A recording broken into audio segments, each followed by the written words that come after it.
Good morning, Edna McGuire Mustangs. It is Tuesday. It's June 2nd, 2020. Thank you so much for coming back. It is Tool Tuesday, and we're going to add a new tool into our toolbox today, a really important one that I think you will find is incredibly useful every single day in your life, but more specifically, incredibly useful right now. So before we get started though, let's take out our breathing tool. Let's calm ourselves and check in by taking 3 deep breaths. You guys ready? Okay, let's do this.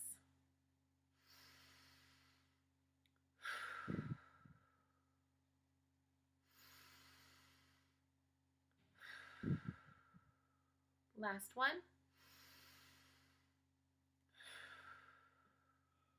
All right, guys, thank you.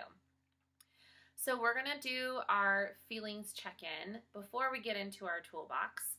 And I've got, you know it, 2 feelings to share with you today. My very first one is proud. I'm feeling really proud of my Edna McGuire families. I'm feeling really proud of my Edna McGuire students. I'm feeling proud of my superintendent. I am feeling proud of all of you for having the strength and the bravery and doing the right thing. If we remember our courage tool, I have the courage to do the right thing. Sometimes it's scared to talk about things like racism. Sometimes it's scared to talk about things that we don't understand. And we did it yesterday, and I'm really proud of all of you. I'm proud that you guys chose to have those conversations with your families, with yourself. I'm just proud of you, so thank you. But it doesn't stop today. It doesn't stop. We have to continue the conversation. I'm proud of you, and I want to continue feeling pride in all of us as we continue to learn and to listen and to really absorb what it means to have equality for all. So thank you so much. My second feeling, however, is still a really hard feeling. I'm feeling mad. I also still have sad feelings in there, but I am still also feeling really angry. I have a lot of anger. I'm still very angry about everything that's happening right now. I'm still very angry about why things are happening right now. I feel angry. And when I feel anger, it makes it very, very hard to be kind, and it makes it very, very hard to do the tool that actually I'm going to talk about today.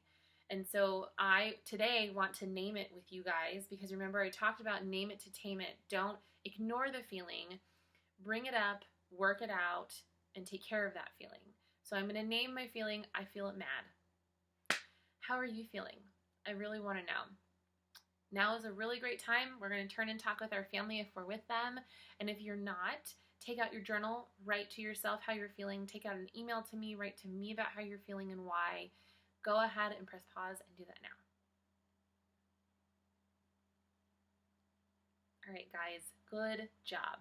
So welcome back. It is Tool Tuesday, as I mentioned. So we're going to add a new tool. My toolbox is getting heavier because I keep adding more and more tools in here. But it's a good heavy. It's like a prepared heavy. So I am going to today teach you this extremely important tool called the empathy tool. Oh, man, that's a good one. I care for others. I care for myself. This is such an incredible, necessary, important tool to have in your toolbox in normal life.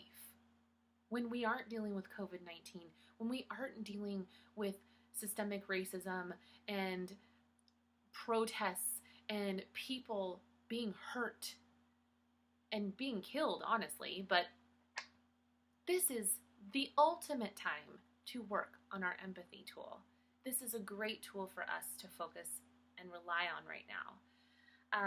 So here is the actual icon. The tool in my toolbox is a bubble level. Have any of you guys ever seen these before? This is what contractors will use to make sure that a shelf, a table, something is leveled out.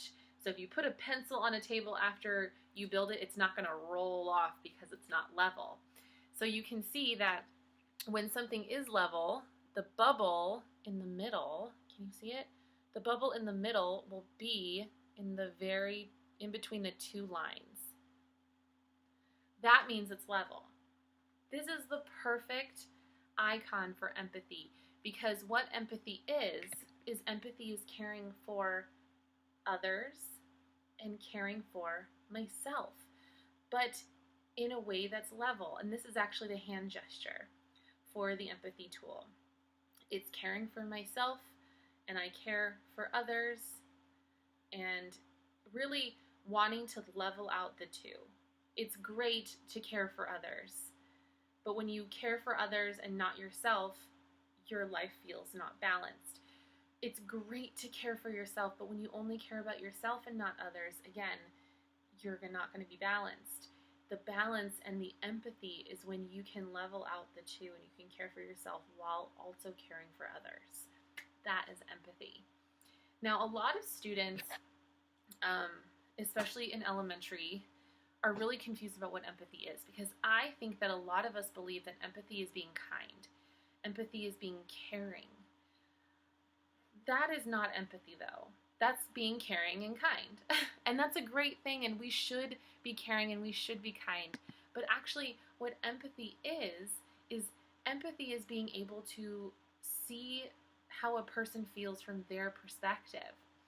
This is like the balance of, well, yeah, I already said it's the balance of caring for what you need and what you think and what you feel, but then also being able to take into perspective what others think and feel and need.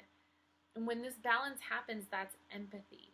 And this is like, I'm sure you guys have heard the phrase, like seeing it from being in their shoes, being able to put those person's shoes on and understand what life is like for them. That is empathy. And, how can you understand how someone thinks? How do you put on their shoes and try to understand their perspective? Because that's a really hard skill. I think that some of us really feel challenged by this. And in fact, I sometimes am really challenged with empathy. I think I have built this tool and I've really learned how to use it, and I feel proud of myself because of that. But this is a really hard one. It's even sort of hard to explain what empathy is. But it is, in the end, a true balance of understanding how you feel and understanding how another person feels and caring about that on like in a level way, basically. So, for example, I have a couple of like actual real life examples of a time where I had to use my empathy. I recently, I wanted to have my mother-in-law over for Memorial Day. I wanted to invite her over to see her grandkids. I have 2 sons. She loves them dearly. She never gets to see them. She hasn't seen them in like almost 2 months ever since shelter in place, and she misses them. And, we've all been shelter in place. We've all been really safe, and I felt like it was okay to invite her over and just keep her safe. But I also knew that I have several sister-in-laws, but I have a sister-in-law who lives local, and she would also want to come. And I knew she would be hurt if I didn't at least tell her that we're going to be getting together. However, my sister-in-law is a doctor at the Kaiser in Marin. And so I naturally felt very uncomfortable about having her come over and be around our mother, who's in her 70s and a cancer survivor, and I wanted to keep that distance. So when I sent her a message, I thought, well, my sister-in-law is going to have empathy, and she's going to understand, that her family wants to be together, and yeah, I wish I could be there but I understand their perspective. I understand why they might feel uncomfortable with me being there. But actually what ended up happening was I was the one that had to take a step back and have empathy, because her feelings were hurt. And she does feel like she's missing out on so much because she is a doctor and she's on the front lines. She does feel like people treat her as if she has the plague. And it's getting to that point with her where she feels excluded.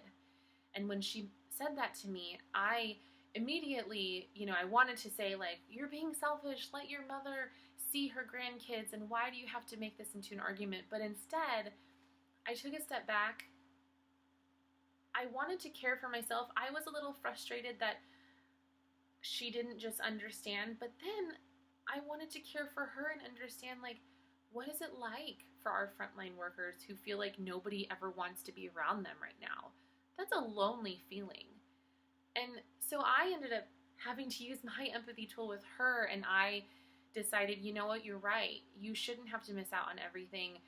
I did not intend to hurt your feelings, and so we ended up not getting together for Memorial Day because I didn't want her to feel excluded and left out. And that's something that I haven't been thinking about when it comes to our frontline workers. I haven't really been thinking about how we want to have all this social distancing, except for some people. Ouch. I haven't been using my empathy tool in that way. Another short story that I have, when I was younger, I am a student who had I still do have learning disabilities. I am dyslexic, and growing up, I went to the resource room for help from a teacher, and my resource room was called RSP, like the letters RSP, and students in my class used to call it the room for really stupid people, and they kind of used to pick on me, and let's just say when I went to school, it wasn't as kind. We didn't focus on our empathy tool. And I used to lie about going to my resource room. Every time I would leave, I would tell a little lie, and I would say, I have to go help the principal with something, or no, I have to go to a doctor's appointment, but I'll be right back after the reading lesson. And I would go to resource and then come back, and I would always tell a lie because I felt embarrassed. And there was one person in the class who knew I was telling a lie but never said anything about it. But there were more people in the class who did know I was telling a lie, and they called me out on it, and it made me feel horrible. But that one person in my class who did use their empathy tool, they noticed that I felt embarrassed, and they didn't really like being lied to, but they also understood that I was uncomfortable, and I needed somebody to have empathy for me and be okay with me telling a little lie. And actually, I have a book that I want to read to you guys, because I think one of the best ways to learn about empathy and to understand what it means is to read, is to hear people's stories. And I'm so bummed because I'm not in my office. I have so many beautiful books about empathy, and really diverse books written by people of color that are so beautiful. I'm so angry I don't have them. I only have this one because I just own this one in my home. But I'm going to read it. It's still a really good book that I think beautifully illustrates what empathy is. But you guys can tell right now is a great time to have empathy. There are some people who are not going to see things the same as us. I might feel one way about what's happening in the world, and somebody might feel a completely different way. And sometimes, when somebody says something that I feel like is hurtful, I want to respond in a way that makes me feel good in that moment, but maybe isn't going to make this person feel good. So instead, I want to balance it out. I want to use my empathy tool. I want to take care of myself by responding in a respectful and a loving way, and also maybe trying to understand, where is this person coming from when they say something that doesn't feel very good? Is it coming from a place of pain? Is it coming from a place of anger? Did something happen in their life to put them where they are? And I'm telling you guys, when you are able to use your empathy tool, you're going to find it much easier when you have these angry feelings to not respond in a hurtful way. You're going to find it easier to respond in a helpful and in a kind and a constructive way. And I think that that's why this tool is so necessary right now, because it would be easy for us to spread hate. But like I said yesterday, I don't want us to do that. I want us to spread love. I want us to love each other. I want us to beat hate through the expression of love. And so that's what I'm committing to doing every single day to the best of my ability, even on the days that I feel this. And one way I'm going to do that is with my empathy tool, because I want to care for others and I want to care for myself. But I want to read you guys this book because I think it's a really great book. And I wonder what you guys think about it. It's called Adrian Sincox Does Not Have a Horse. I wonder if any of you guys have ever read this one. It's a real good one. It's really beautiful. Okay, I gotta do my usual book adjustment where I move myself and my camera. Give me 1 second. Wish you guys could see, my workspace right now it's a little messy over here in the corner. Okay. All right. Adrian Sincox sat all by himself, probably daydreaming again. There's Adrian. And Adrian Sincox tells anyone who will listen that he has a horse.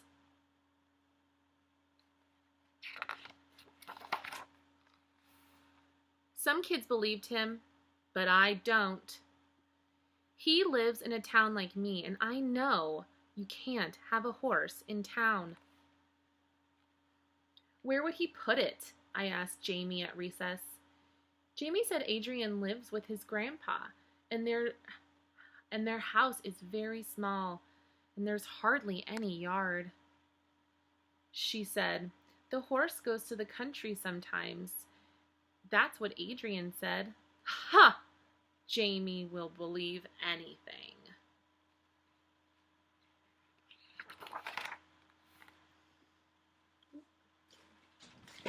Sorry, guys. Camera almost fell. I told my mom that about Adrian's horse and how he definitely does not have one. She said. And how do you know, Miss Smarty Pants? Because I know. Adrian Sincox does not have a horse. Adrian gets the free lunch at school. His horse, or his shoes have holes. Kelsey told me that her cousin has a horse and it's super expensive. He can't take care of a horse. Adrian Sincox can't even take care of his own desk. Our teacher always says, we must try to be understanding. We have to be patient.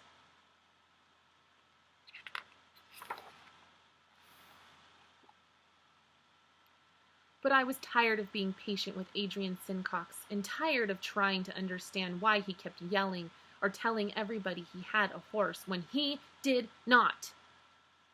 The next day, by the swings, he was telling a bunch of little kids about his beautiful horse with white coat and golden mane, saying she had the biggest, brownest eyes of any horse anywhere.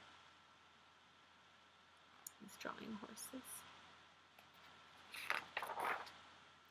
So I yelled from the monkey bars, he's lying. Adrian Sincox does not have a horse.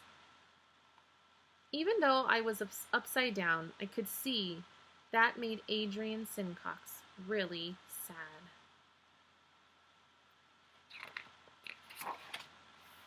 That night I told my mom how Adrian was lying about his horse again. And she said, Chloe, it's time to take Chompers for his walk. A little dog is a perfectly normal pet to have in town.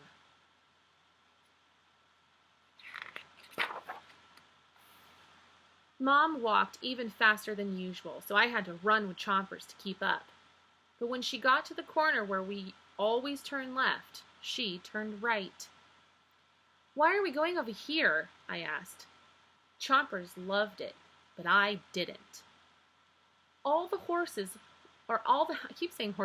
houses looked like they might fall down. And even though it wasn't trash day, it looked like it was. But Mom kept walking.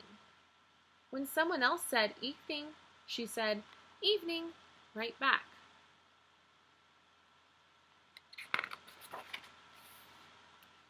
And then I saw him, Adrian Sincox, at a little house down the street. There he is right there. I stopped walking. Chompers kept pulling. That's Adrian Sincox, I said. Yes, I know. I met his grandpa at the back-to-school picnic. Now come on, said Mom.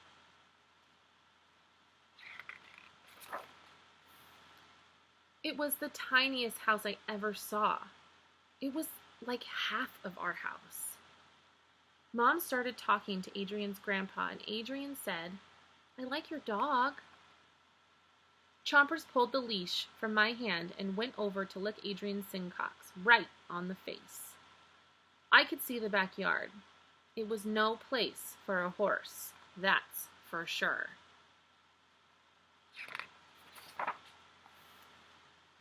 I could feel some words coming up in my throat and tangling in there, like when I swallowed something and it went down the wrong pipe. You do not have a horse. But I didn't say it because of how Adrian was looking and how it reminded me when I told those little kids he was lying.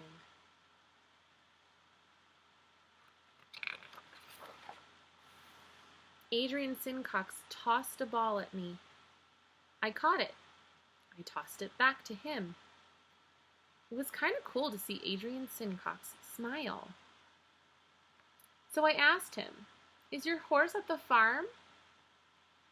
And Adrian started talking about his horse, with a white coat and golden mane and the biggest, brownest eyes of any horse anywhere. And even though Adrian Sincox had just about the best imagination, oops, I just read that wrong, you guys. And I thought Adrian Sincox had just about the best imagination of any kid in our whole school.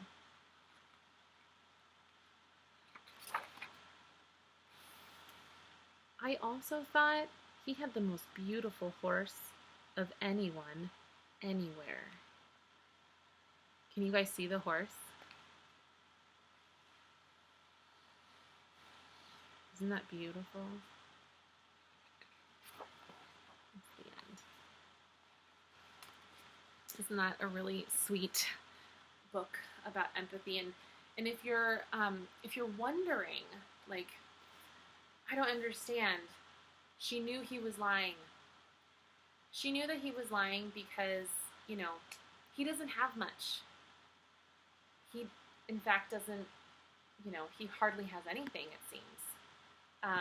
But what he really wants is a horse. And so he imagined it to make himself happy. And yeah, he told a lie, but sometimes people do that. Just like the story I told you, I used to tell lies all the time about me going to a resource room because I didn't want to get made fun of.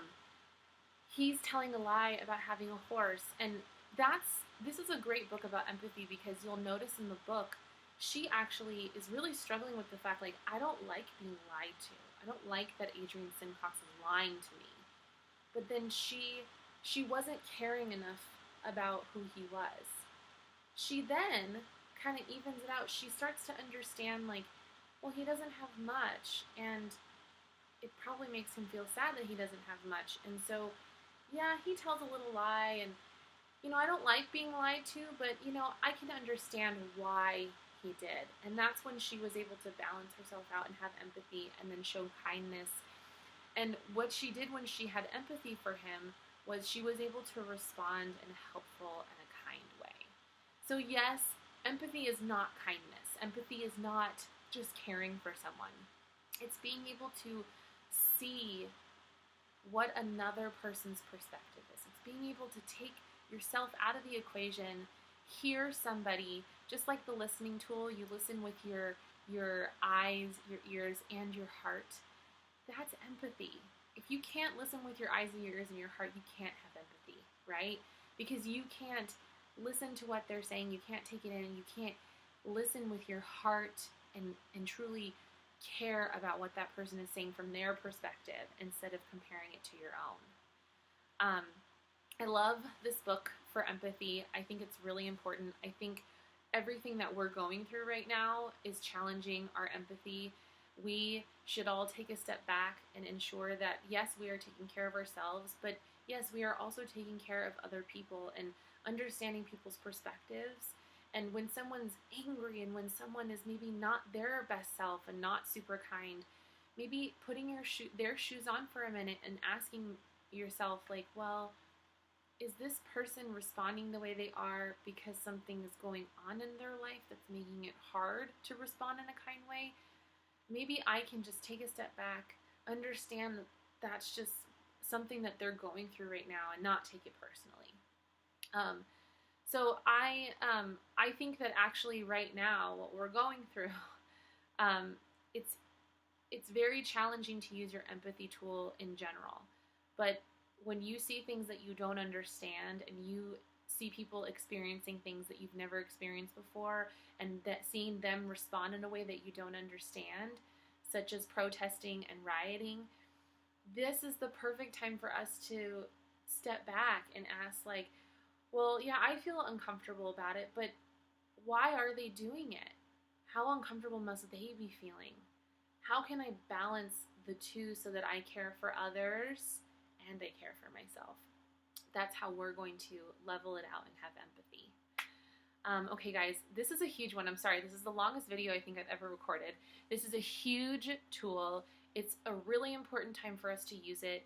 We're definitely going to work on this tool tomorrow. Tomorrow's Wednesday. We're going to do work on it Wednesday. We're going to probably work on, being in other people's shoes and understanding what empathy truly is. But I thank you so much for hanging in there, you guys. Keep working on yourselves. Continue spreading the love. Continue talking about what's happening in our country.